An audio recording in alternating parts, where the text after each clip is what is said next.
Seda. Bak bunları aldım. Arabanın bagajında kan lekesi bulduk. Ben karıma bir şey yapmadım. Benden şüpheleniyorlar. Hatta öldürdüğümü düşünüyorlar. Öldürdün mü?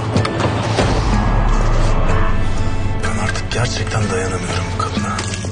Her şey batıyor sürekli arkamda. Pardon, hani o yüzündeki o aptalca tebessüm yok mu? Böyle sanki bıçakla üzerine yürüsem bana teşekkür edecek. Yap o zaman.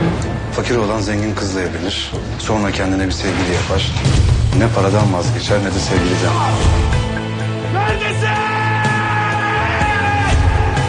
Ölüm bizi ayırana dek. Evet. Ben diyorum ki zehirleyelim. Zehir mi? Sen bugün gece yap bu işi. Katil olmak kolay mı? Bizim yeminimiz bu olsun.